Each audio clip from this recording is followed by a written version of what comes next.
विपक्ष लगातार सरकार को घेर रहा है, खासकर परीक्षाओं को लेकर। तो परीक्षाओं को आगे स्थगित करने को लेकर अब जो कल घटनाक्रम हुआ, अभिमन्यु पूनिया और निर्मल चौधरी को गिरफ्तार किया गया।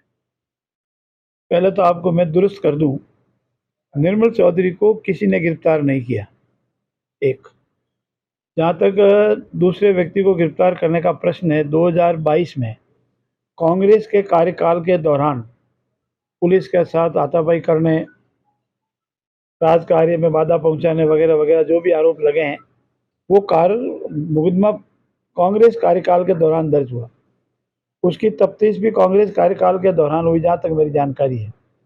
और तफ्तीश में अगर किसी को अपराधी पाया गया है, आरोपी पाया गया है, तो सामान्य प्रक्रिया है कि उसके तहत वो चालान पेश होगा। तो अगर नॉन बेलेबल ऑफेंस है तो गिरफ्तारी होगी। न्यायिक प्रक्रिया में विश्वास करना चाहिए। इस पर बीजेपी में या विपक्ष पर आरोप लगाने का प्रश्न ही पैदा नहीं होता। मुकदमा ही उनके खुद के कार्यकाल में दर्ज हुआ है, आरोप भी उनके खुद के कार्यकाल में लगे हैं, तफ्तीश भी उस दौरान शुरू हुई है, और जब तफ्तीश पूरी होगी तो उसका नतीजा तो न्यायालय में पेश करना ही पड़ेगा। और न्यायिक प्रक्रिया में विश्वास करने वाले लोग अगर इस तरह से आरोप लगावे, चाहे वो पूर्व प्रदेश अध्यक्ष हो, चाहे वर्तमान प्रदेश अध्यक्ष हो, चाहे पूर्व मुख्यमंत्री हो, तो उनको न्यायिक प्रक्रिया पर टिक्का टिप्पणी करना या उनके स्वयं के कार्यकाल के दौरान हुए अनुसंधान पर टिक्का टिप्पणी करना ठीक नहीं है।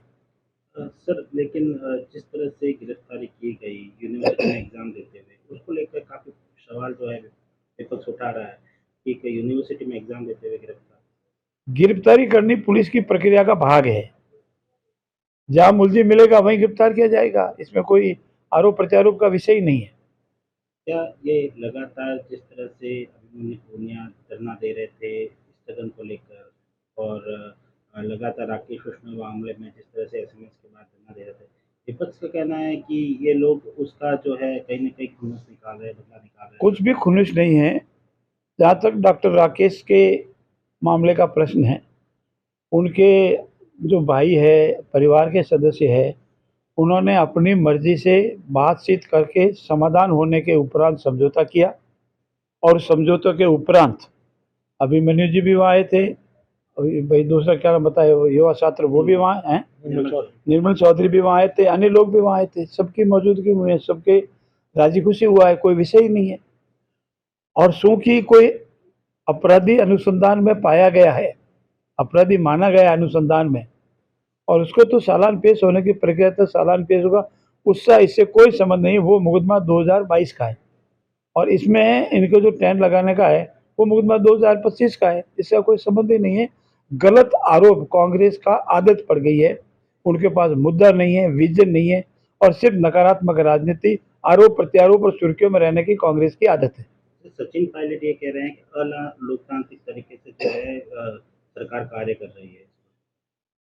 अगर जिस तत्कालीन उप मुख्यमंत्री को, कांग्रेस के प्रदेश अध्यक्ष को तत्कालीन मुख्यमंत्री महोदय ने नकारा निकम्मा कहा हो, और वो हमारे ऊपर आरोप लगावे, ये आरोप शोभित नहीं है।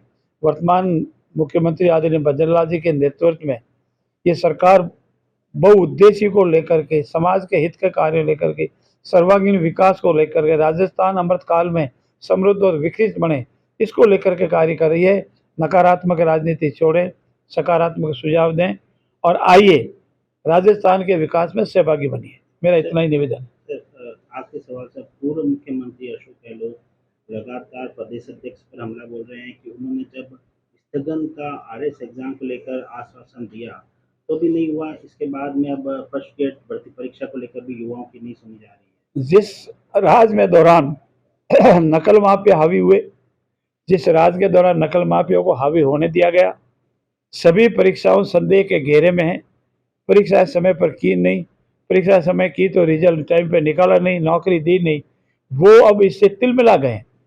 सभी परीक्षाएं समय अनुसार होगी, समय अनुसार नियुक्ति होगी, और किस परीक्षा का कौन सी परीक्षा है कब, उसका कैलेंडर पूरा निकाल दिया है, और कैलेंडर के अनुसार ही होगी। चाहे कोई कुछ भी कहे, समय अनुसार कार्रवाई होगी।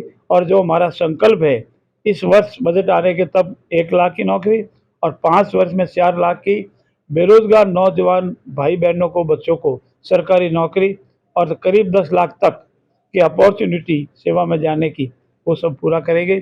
कोई परीक्षाएं कभी भी स्थगित नहीं होगी। जो जो शेड्यूल तय है, आज शेड्यूल तय नहीं हुआ है, सभी परीक्षाओं का शेड्यूल पहले से ही कर दिया है, उसी अनुसार परीक्षाएं होगी। कांग्रेस तिरमिला गई है कि राज इतना अच्छा काम क्यों कर रही है, जनता में इतनी अच्छी छवि क्यों बनी है। और जो हमारे अभी उपचुनाव हुए 38 में से 27 हम जीते हैं, कांग्रेस सिर्फ 4 पे जीती है। इस कांग्रेस को अपने आप में आत्मावलोकन करना चाहिए, समीक्षा करनी चाहिए कि कहाँ पैठ में है, और जो कांच के मकान में रहते हैं वो दूसरों के मकान पे पत्थर नहीं फेंकते हैं। धन्यवाद। मतलब एसआई भर्ती में भी सकारात्मक आएगा इसमें? जो भी निर्णय होगा वो निर्णय जनहित में होगा, न्याय प्रिय निर्णय होगा।